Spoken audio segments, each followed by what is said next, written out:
Like most of the speakers, I was kind of prepared to stand out in the field and kind of have a little better background, so we'll just pretend like we're out in the field in the sunshine and such. But I guess in terms of, let's spend a little bit of time talking about where we are in any discipline or area. I think sometimes it's good to look back a bit and see how we got here. And I think back when I first started working in weed science in the late 70s into 80s was really an era of new chemistry. There were a lot of companies, a lot of discovery, new chemicals, herbicides coming out every year, and I think everyone kind of had the attitude that, well, whatever problem we have, there'll be something new that'll help us.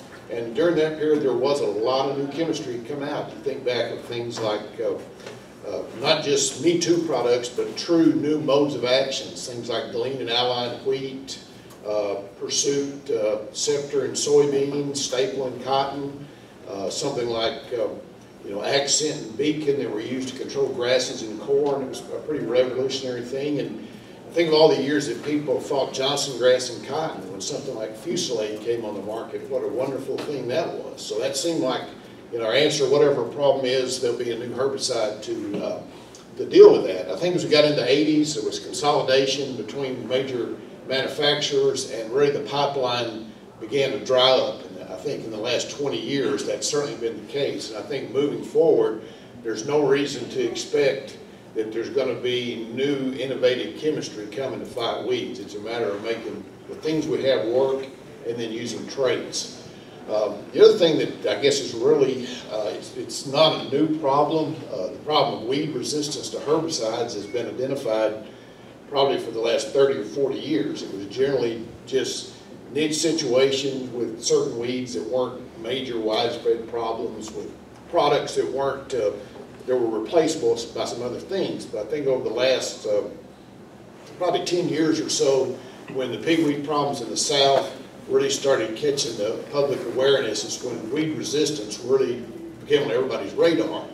And go to meetings and they were crying it's the end of the world because of weed resistance down there. And I kind of felt like out here, people were doing the right things. They were still using residual herbicides, still doing some cultivation. They weren't relying on just Roundup and nothing else like people were in the Mid-South.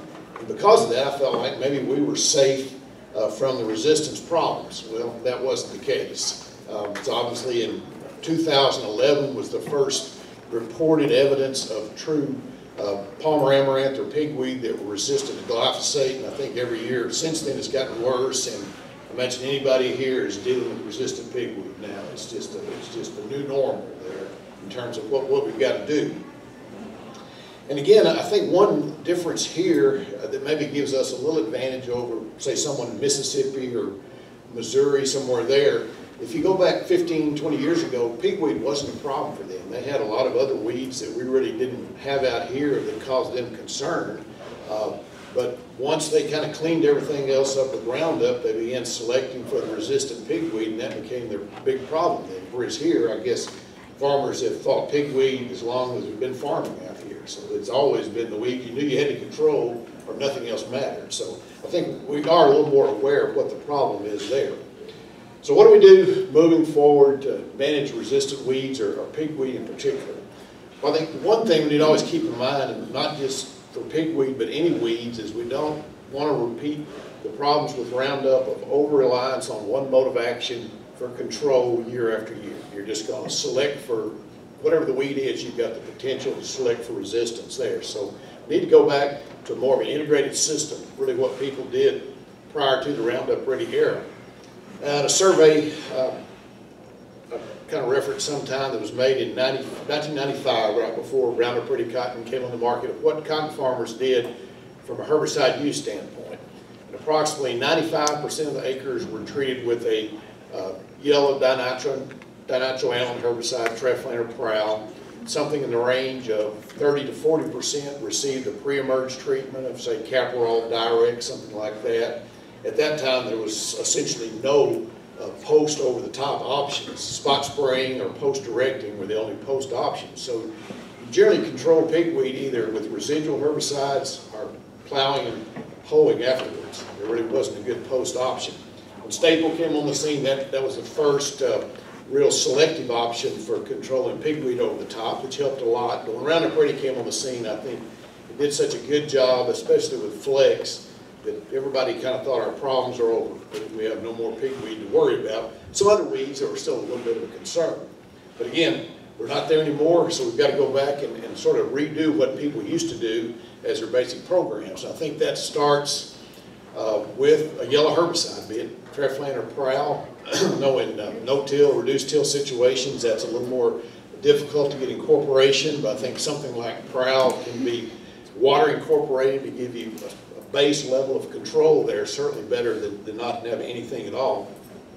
Again, if we're in some kind of a conventional till situation, proper use of Treflan, trifluralin, and proper incorporation is the key there. And you hear a lot of people say that, well, Treflan doesn't work as like it used to. Well, I'm not sure that's really true. I think they don't incorporate it as well as they used to, and therefore it doesn't work as well, because it's a very volatile compound, has to be thoroughly mixed in the soil to do a good job. Right? That's where we start in cotton, whereas I think in grains, probably atrazine is the foundation that you build on, then use some other things. That's where we start. I think in no-till situations, something like Valor can be substituted for a yellow as a pre-plant herbicide to give some level of residual control up to planting and a little bit into the season. And then really we need to really go back, and I think the trend has started, but going back to using pre-emerge herbicides at application, something like Caparol, Cotoran, Direx, Dual in combination with some of those. Staple can be used as a combination as a pre-material, but these certainly complement the yellow and give us a good residual as we move into the growing season. It's kind of interesting, visiting with some people in the South, that the fiber resistance, they had gone to one of their preferred treatments was Reflex as a pre behind the planter. Well, lo and behold, after about 5 years of that, they're getting resistance to PPO chemistry. So that's kind of fallen out. So they've gone back to using things like Direx and Cotoran behind the planter, which were good herbicides 40 years ago. So it's amazing how these things go in circles. So I think some things that we knew worked are working for them as well. One new herbicide that you may have seen some information on as far as a pre-material is Break FX. And that's an old cotton herbicide that was evaluated 25 years ago called Fluridone. For various reasons, I think cost, it never came into the cotton market. It's been used as an aquatic herbicide. But with the weed resistance problems across the South, it's being kind of redeveloped as a pre-emerge herbicide. And the FX is Fluridone plus Cotoran, which is a product that you can buy this year. It's expensive, but it does a really good job. And I think there are some situations there, maybe in a band, that it could pay its way. What they will be doing is making it a break standalone product moving forward. So if you wanted to tank mix it with something other than Cotoran, say Caparol or Direx, you can make that a little bit cheaper and still have a pretty good treatment there. But you'll see some. You've probably seen some ads on that. We'll continue to see that. Again, I don't think it's a solution to resistant pigweed problems, but it could be another tool to help out there. From a post standpoint, once you lose the ability to kill pigweed with Roundup, kind of Staple becomes the next option there. And I think Liberty, Staple as well, but let's talk about Liberty first.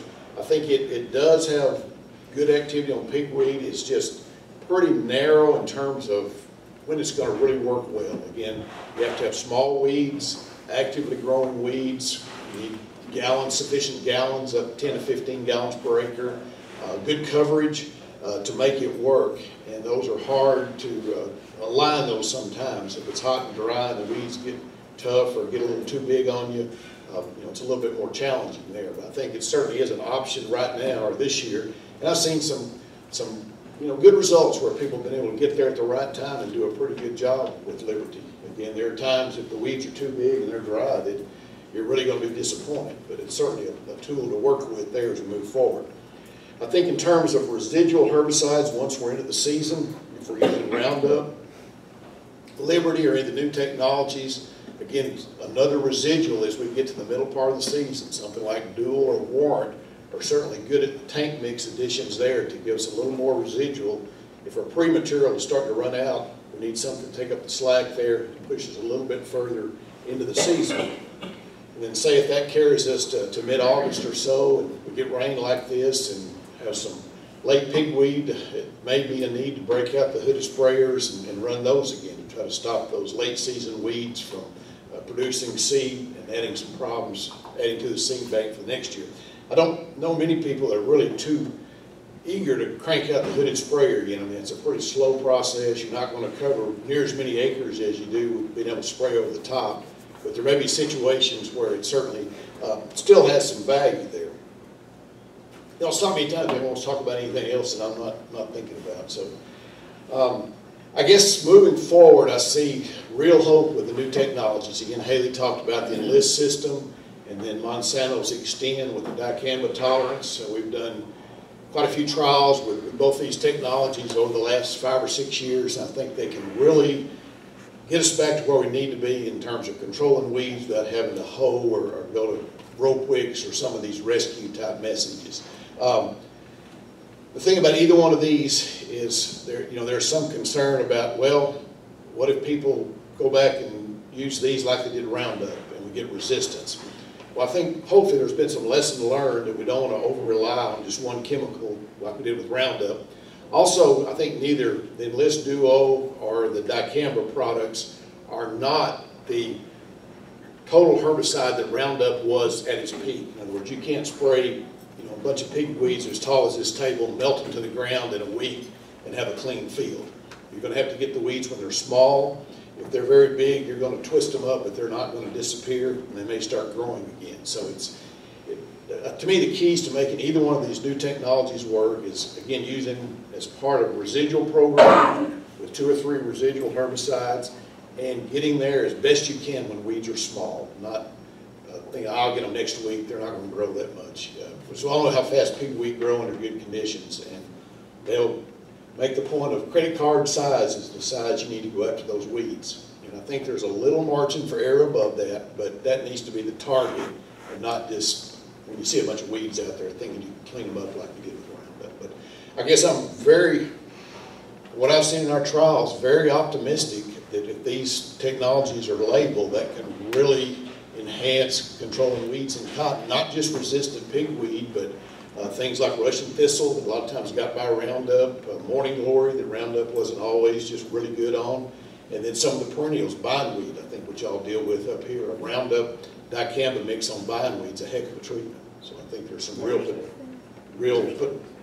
tail.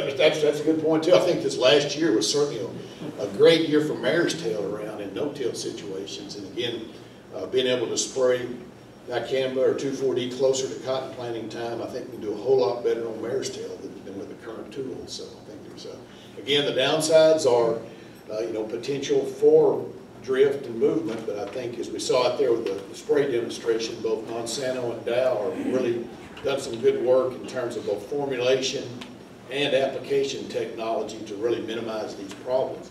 And I guess you think about in this area, especially on the dicamba side, guys that have grown grains as well as cotton have used a lot of dicamba products in corn and sorghum and know how to make it work. So I think as long as we're sensible and don't go spraying under totally unacceptable conditions, they can make it work. I don't see that as insurmountable problems. Now, if there's grape vineyards around, that's a little bit different story. I think you want to be extra careful there. And I think in some of these other states where they have soybeans, the dicamba situation is a little more worrisome in places where they do have more of a mix of crops that would be susceptible. But I'm cautiously optimistic that can really be a plus out here to control weeds and not have too many problems there. So I think the war on weeds over time is always evolving. There's some plants are going to figure out some way to get through whatever man's trying to do there to control them. So it's a constant battle, but I think at any point in time, if we can do the best we can with the tools we have, hopefully we'll be successful. I probably had more time.